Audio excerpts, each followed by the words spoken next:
Bonjour chers frères et sœurs en Christ, c'est vraiment une joie pour moi de partager la parole de Dieu avec vous. Voilà, je suis Michael Bogu, je suis serviteur du Dieu vivant, je suis disciple de Christ, je suis là pour que nous puissions partager la parole de Dieu. Voilà, nous avons déjà commencé à traiter 10 aspects de la vie que l'évangile a résolu. 10 aspects de la vie que l'évangile a résolu. Voilà. L'évangile a résolu beaucoup de choses. Le premier élément que je pourrais dire que l'évangile a résolu, c'est que l'évangile nous a fait comprendre qu'un homme de Dieu, quelle que soit la puissance que Dieu lui a donnée, il n'est pas adoré, il n'est pas célébré, il n'est pas à vénérer. Mais c'est Dieu, le détenteur de cette puissance qu'il a mis en lui, qu'il faut adorer parce que nous ne sommes que des vils serviteurs, des canaux que Dieu utilise pour toucher son peuple et pour l'édification du corps de Christ. C'est pour ça qu'il a donné les différents dons spirituels afin que nous puissions les utiliser pour que le corps de Christ soit édifié et non le corps de Christ esclavagisé. Voilà. Donc l'évangile a résolu ce problème-là. À compter d'aujourd'hui, aimez un homme de Dieu, respectez un homme de Dieu, ayez du respect pour cet homme, prenez soin de lui, aidez cet homme de Dieu ou cette femme dans cette œuvre qu'elle est en train de faire, mais ne déifiez pas les hommes de Dieu, ne les adorez pas. Non. Ça, c'est le premier élément que l'évangile a résolu. L'évangile a résolu un autre aspect. L'évangile a résolu l'aspect de l'inceste. C'est-à-dire que l'évangile a démontré que on ne doit pas prendre une femme, on ne doit pas prendre un homme avec qui vous avez le même sang consanguin. Vous êtes des naissances biologiques ensemble. Ta cousine, ton cousin, la fille de ton oncle, la fille de ta tante, quelqu'un qui t'est proche, dont le sang est commun. La Bible est venue régler cela en disant que c'est une abomination, c'est un péché, c'est l'inceste. La Bible a réglé cela. Et je l'ai déjà mentionné dans 2 de mes prédications. Maintenant, aujourd'hui, la Bible encore, l'évangile de Jésus-Christ, je précise, a réglé le 3e problème. C'est-à-dire, le 3e problème que l'évangile de Jésus-Christ a réglé, c'est celui que nous allons voir maintenant. Père éternel, bénis-moi, sanctifie la vie de mes frères et de mes sœurs, édifie-moi à travers cette parole, que la gloire et la puissance te reviennent, que toi, Dieu, qui es le maître de toutes choses, tu sois élevé, magnifié, manifesté, célébré, et que tout ce qui vit et respire loue ton nom, célèbre ta victoire, proclame ton honneur et ta présence dans le nom puissant de Jésus-Christ de Nazareth. Alléluia, Amen. Donc nous allons prendre la Bible, 1 Corinthiens chapitre 6, verset 1-11, qui dit, quelqu'un de vous, lorsqu'il a un différend avec un autre, ose-t-il plaider devant les justes, les injustes plutôt, je reprends. Quelqu'un de vous, lorsqu'il a un différend avec un autre, ose-t-il plaider devant les injustes et non devant les saints? Ne savez-vous pas que les saints jugeront le monde? Et si c'est par vous que le monde est jugé, êtes-vous indigne de rendre les mauvais jugements? Ne savez-vous pas que nous jugerons les anges et nous ne jugerons pas à plus forte raison les choses de cette vie? Quand donc vous avez des différends pour les choses de cette vie, ce sont des gens dont l'Église ne fait aucun cas que vous prenez pour juge. Je le dis à votre honte, ainsi il n'y a parmi vous pas un seul homme sage qui puisse prononcer entre ses frères. Mais un frère plaide contre un frère et cela devant des infidèles. C'est un défaut chez vous que d'avoir des procès les uns avec les autres. Pourquoi ne souffrez-vous pas plutôt quelques injustices? Pourquoi ne vous laissez-vous pas plutôt dépouiller?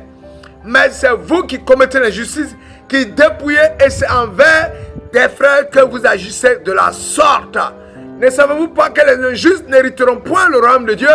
Ne vous y trompez pas, ni les impudiques, ni les idolâtres, ni les adultères, ni les efféminés, ni les infâmes, ni les voleurs, ni les cupides, ni les ivrognes, ni les outrageux, ni les ravisseurs n'hériteront le royaume de Dieu.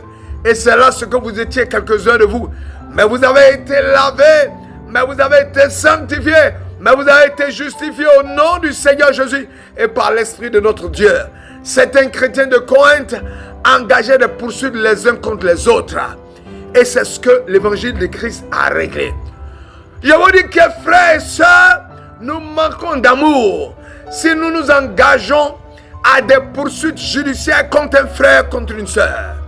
Si nous refusons de manifester l'amour au point de traîner un frère ou une soeur devant les tribunaux, c'est que quelquefois, nous ne faisons pas preuve d'amour.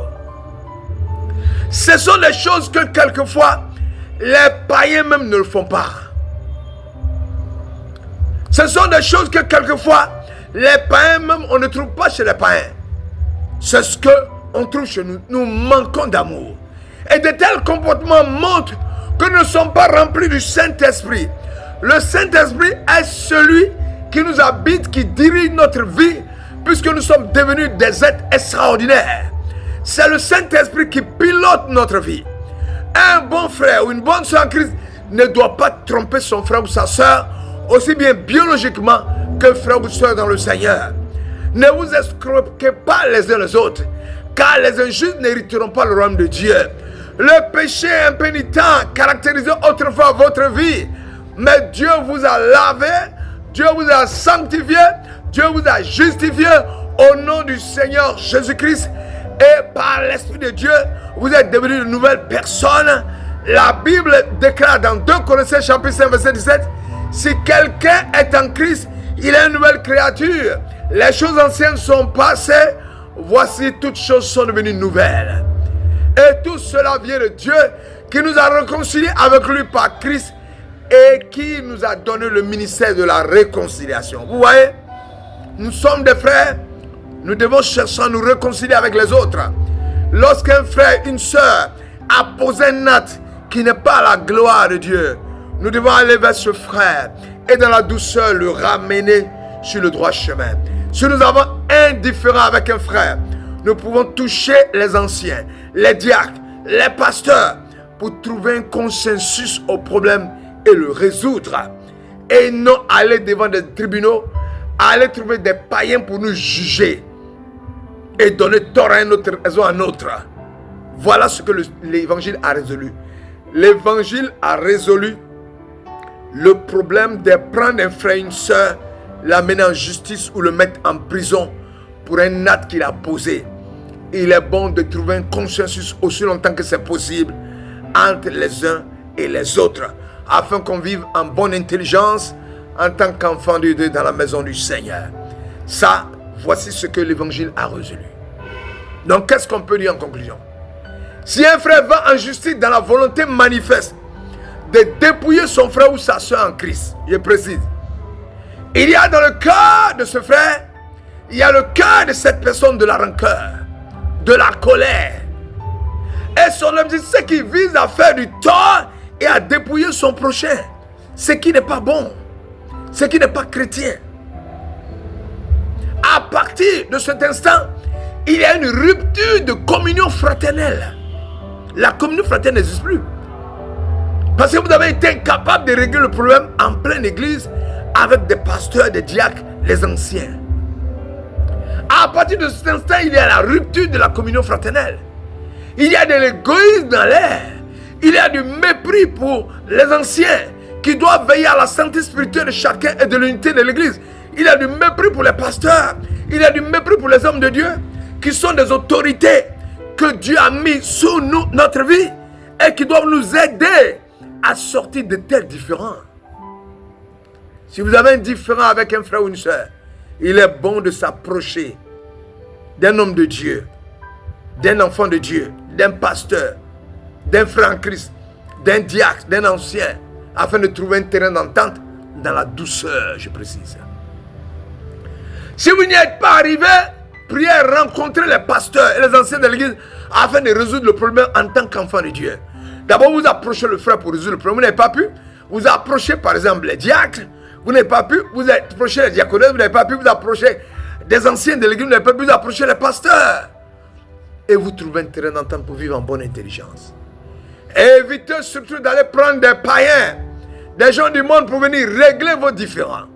L'évangile a résolu le problème en nous ordonnant de régler les problèmes que nous avons avec les uns et les autres dans l'église, avec les autorités de l'église établies par Dieu, et ne pas aller prendre des païens pour résoudre ces problèmes, cela devant les tribunaux. Voici le troisième aspect de notre vie que l'évangile a résolu. Que l'Éternel vous bénisse. Quelle que soit la difficulté que vous avez, un frère, quels que soient les problèmes auxquels vous êtes confrontés, n'allez pas prendre un juge pour poursuivre votre frère et le mettre en prison. Vous aurez cassé la communion fraternelle, vous aurez brisé l'amour de Christ manifesté, car Christ n'a pas regardé notre situation, il n'a pas regardé notre argent, il n'a pas regardé les blessures que nous lui avons infligées, il n'a pas regardé le péché du monde, il n'a pas regardé la tentation d'Adam qui a chuté, mais il est venu d'un grand amour pour nous sauver. Que l'Éternel vous bénisse et que sa grâce soit dans nos vies et que chaque jour nous puissions davantage chercher sa face. Voici la troisième solution au troisième problème que l'évangile de Jésus-Christ a résolu. Demain, nous ferons le quatrième problème que l'évangile de Jésus-Christ a résolu dans le nom puissant de Jésus. Père éternel, et tant t'aimer dans la vie de mon frère et de ma soeur, qui est en colère contre un frère, qui est en colère contre une soeur, qui est en colère contre un pasteur, qui est en colère contre un ancien, qui est en colère contre un diacre, qui l'a grugé en prenant son argent, qui a pris sa voiture, qui l'a spolié, qui l'a exproprié de son bien. Père, et tant t'aimer, mets l'amour de toi, notre Dieu, dans son cœur, pour qu'il pardonne et l'oublie. Et bénis ce frère, bénis cette soeur, mets tes grâces dans sa vie. Et que toi, le Seigneur de gloire, tu continues d'être dans sa vie pour qu'il puisse continuer de manifester l'amour et vivre dans la communion fraternelle dans le nom de Jésus. Et non amener ce frère, ce pasteur, cet ancien, ce diacre, cette diaconesse en prison. Seigneur, étends tes mains pour libérer son cœur, désarmer son cœur et que ta paix s'y manifeste au nom de Jésus. Alléluia, amen. Soyez bénis en vos grands rangs de qualité, en vos rangs grands de qualité, et que la grâce de Dieu soit sur vous. Michael Bourgu, votre serviteur, votre homme serviteur, esclave de Jésus-Christ, fou de Jésus-Christ, disciple de Christ. Soyez bénis et à très bientôt dans la paix du Dieu vivant. Alléluia. Amen.